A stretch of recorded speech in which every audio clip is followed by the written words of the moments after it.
Welcome to Gaming Trends, the watch list for the week of January 22nd through the 28th. My name is Anthony Shelton. Every Saturday, I will tell you about the games you need to waste your time on that come out next week. Some games you may know, some you won't, but every game has been researched and has earned a place in the watch list. That doesn't mean you'll end up loving them, but you should give them your time. Every game is timestamped so you can jump to the one you're interested in. Let's get started.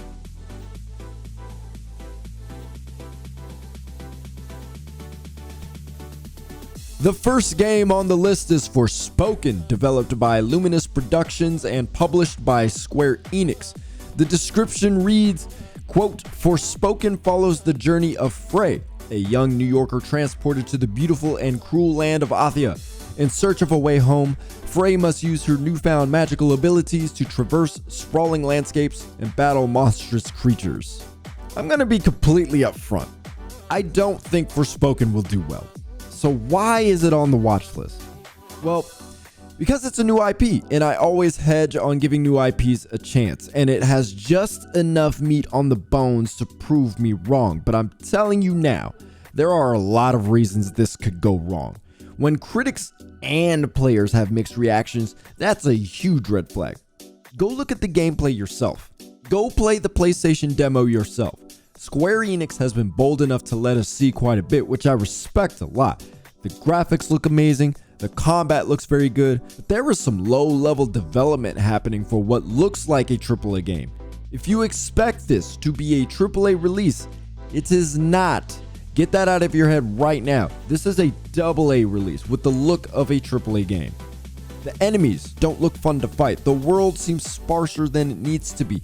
Frey's dialogue is awful and doubly sounds like it was written for a white voice actor. I don't even blame Ella Balinska for what she was given. I blame the voice direction on that. The quests don't seem very interesting, and it feels like an open world game based out of 2007. Go look at other previews. Go read them. I'm not the only one who feels this way. I am advising you. Temper your expectations if you're excited about this game, okay? I want Forspoken to be good. Let it be on the record. I want Forspoken to be good.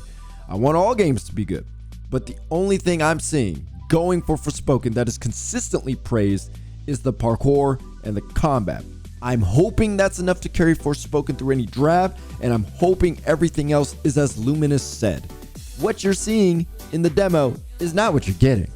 But I have a hard time believing that. I think they're trying to suspend our disbelief. I'd say believe what your eyes are telling you. Believe what you've read. All we can do at this point is watch and see if this is good. I really hope Forspoken beats expectations. Forspoken is coming to PC and PlayStation. Next for January 24th is Warlander, a third-person 50 vs 50 brawler developed by Toy Logic Incorporated and published by PlayOn. The description says, quote, harness the almighty powers of godlike warriors, clerics, and mages with a unique style that mashes a medieval-inspired setting, fantastical items and abilities, and even powerful robots. Master siege weapons and cataclysmic spells to control the battlefield and destroy the enemy's core. End quote. When I watched the trailer, the first thing it showed was Toy Logic Presents. I thought to myself, that name sounds familiar.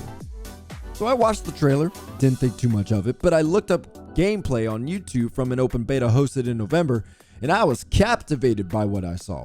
Warlander does 50 vs 50 fights much better in its beta phase than New World did in its complete form.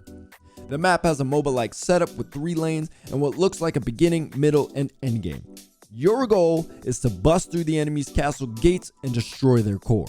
And combat has all the medieval tropes, battering ramps, turrets on castle walls, things like that. And you're able to pick different warriors like archers, mages, and swordsmen. Based on what I've seen, the fights get really intense and it can become very chaotic. And then it hit me. Toy Logic. This is the team that made Happy Wars, and I love that game. So now they've basically taken out the happiness, but have created a more robust combat system, and I hardly scratched the surface of the possibilities from the footage I saw. Also, PlayOn used to be Koch Media, so this isn't their first rodeo publishing games. They have money, so I'm sure Toy Logic is going to have even more resources to make sure this functions much better than their self-published Happy Wars did. Warlander is free to play, and I didn't see anything about the business model they're going to use, but in terms of gameplay, I'd say take time to play it. If Happy Wars is anything to go by, this will be worth your time. Warlander is coming to PC. Moving on to Thursday, January 26th, we have Oddballers. This is a multiplayer dodgeball party game that is nothing like Knockout City and has nothing to do with Halo. It's developed by GameSwing and Ubisoft Mumbai and published by Ubisoft. The description reads, quote, Oddballers is a bombastic dodgeball-inspired multiplayer party game where players are encouraged to use hilariously unfair tactics and wacky weapons to win minigames in this highly customizable, endlessly absurd world, end quote. It took me a while to figure out if I wanted to put this on the list. This is not one of those games you spend a lot of time playing at once, but I realized not all games need to hold your attention for hours and hours. This looks like a great game to play with your buddies during birthday parties, drinking sessions, barbecues, playing with your siblings, you name it. If it involves friends, if it involves other people, Oddballers is suitable. This isn't a hard game to understand. You have up to 4 friends, and you throw dodgeballs at each other inside a circular arena with different hazards. Explosive barrels, angry chickens, lawnmowers, and the list goes on. It's zany and, quite frankly, it's not getting enough love from the publisher or developer. If I didn't look this game up, would have never heard about it. Oddballers is that stupid kind of fun, but it fits. The characters look crazy, the different game types are crazy. I mean, you can't take this game seriously. It dives into utter nonsense and hardly comes up for air. It can get pretty competitive, but only up until one of your friends who got knocked out hits you from out of bounds with a tennis ball shooting machine that shoots dodgeballs instead. You can play this online with randoms, which I'm glad that's available. Not enough multiplayer indie games have that, but I'm not sure how well this absurdity will translate playing that way. I also wonder how responsive the controls are, but watching people play Oddballers on YouTube put a smile on my face, so there's really nothing else to consider. You should waste your time on Oddballers, even if it's only time wasted with your friends during special occasions. Oddballers will be on PC, Switch, PS4, and Xbox One. On Friday, January 27th, we're getting Dead Space. It's the remake, not a re-release of the original. This one is developed by Motive and published by EA. The description reads, quote, the sci-fi survival horror classic returns, completely rebuilt to offer an even more immersive experience, including visual, audio, and gameplay improvements, while staying faithful to the original game's thrilling vision, end quote. This remake sits somewhere between a remaster like The Last of Us Part 1 and a remake like Final Fantasy VII Remake, but I think it's closer to a remaster with some necessary reimagining.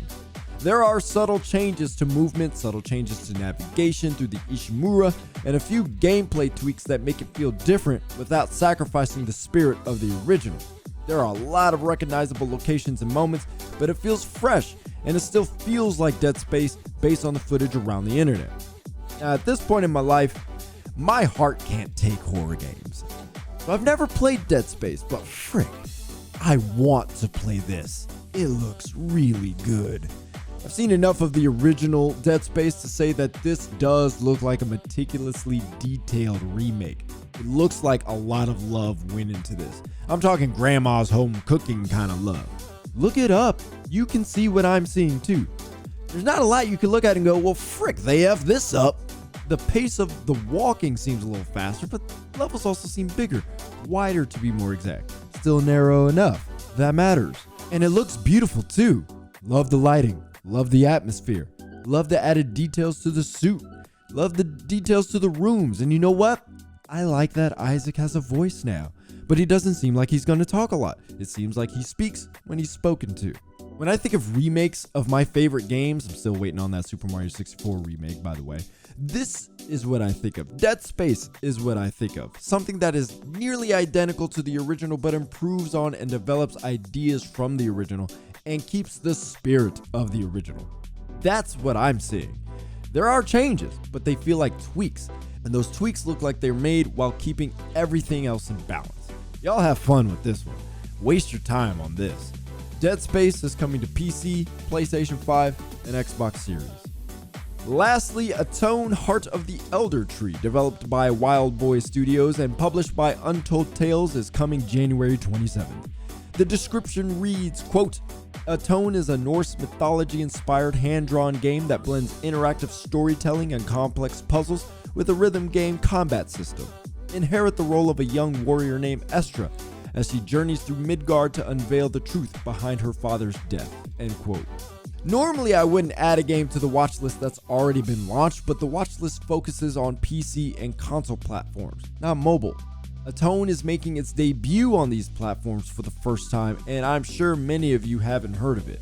There's a demo on Steam, and I think you'd be intrigued by it.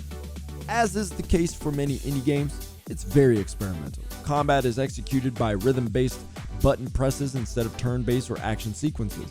During the demo, I enjoyed tapping to the music. There were intricate rhythms and the buttons responded very well. I don't know how it accentuates the combat, if I'm going to be honest, but I can't say I didn't have fun. This is also a story-based game. It's a combination of fully voiced cutscenes and reading dialogue. I'm not going to get into the story to keep the mystery alive, but I'm hooked. And being that it was developed for mobile, I can't imagine the story will drag. In fact, it feels rushed at times in the demo, but it is enough detail to help you understand the dire circumstances surrounding the people. The puzzles also seem like they could be difficult, and they have a few scenarios where your choices are permanent. Even puzzles you fail to solve could be permanent.